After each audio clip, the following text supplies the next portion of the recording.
Farming, grinding, there are many words for it. In Eve Echoes, like many other games, many of us are driven to earn resources as efficiently as possible. We may even divide up our gaming time between fun time and farming time. But what if you didn't have to? What if you could generate most of your in-game income outside of your dedicated gaming time? And what if you pressed that subscribe button?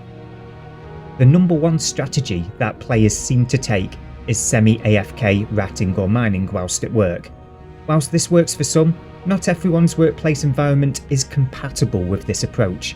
Maybe you have a manager that is persistently looking over your shoulders, you have a patchy internet connection, or simply no opportunity to recharge your phone after it goes flat after 30 minutes.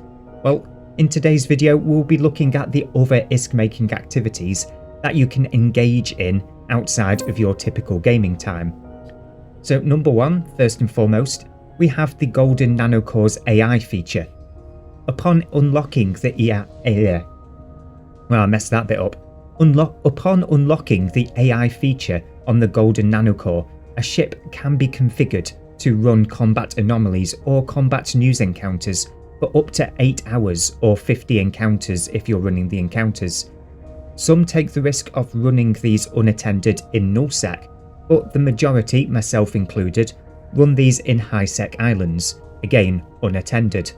Once you have set up your ship in an island with sufficient tank and DPS, you can leave this running on a tablet device or spare mobile phone, at home either overnight or whilst working, and can earn around 400 million ISK per day at tech level 10.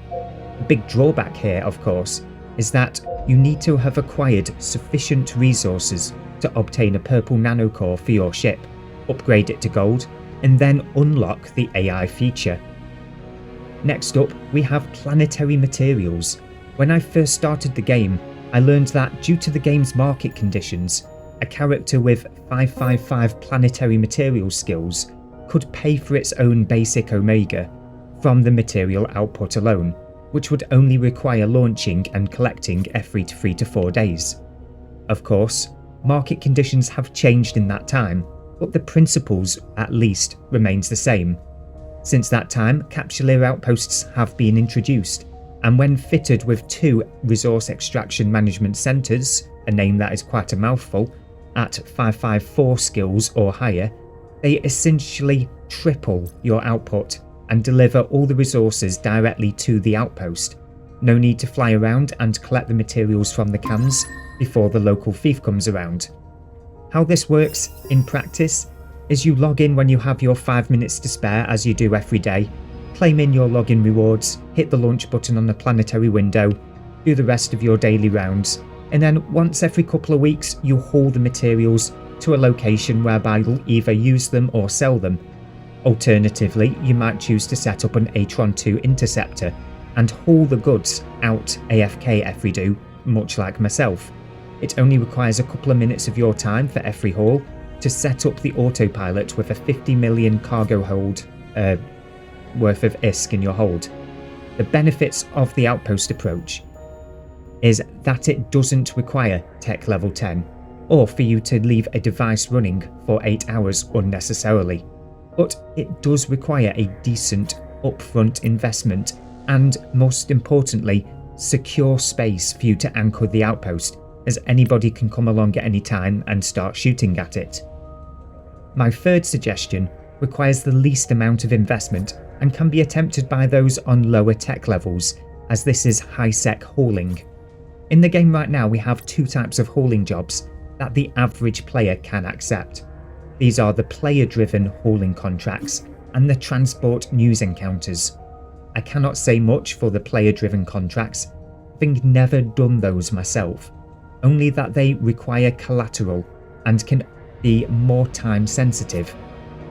The transport news encounters, on the other hand, during my Quirius days, this is how I kept up with those around me. How these work is you get yourself a suitably sized hauling ship, accept the transport news missions, and then set your autopilot to avoid 0.0.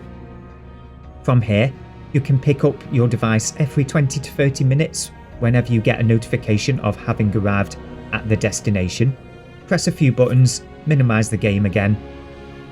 The level of the income isn't amazing, this is why it's the third option, especially for those on lower tech levels, but it does yield the blueprint boxes that can yield some pretty valuable blueprints, such as the Mark 9 Large Group Shield Booster blueprint, which currently at the time of writing goes for 22 million ISK. Not too bad, all things considered. So these are only 3 of the ways through which you can passively earn ISK within Eve Echoes, and there are many more that haven't made it into this video, such as trading, manufacturing, and even running your own raffles, whether that be in-game or via Discord.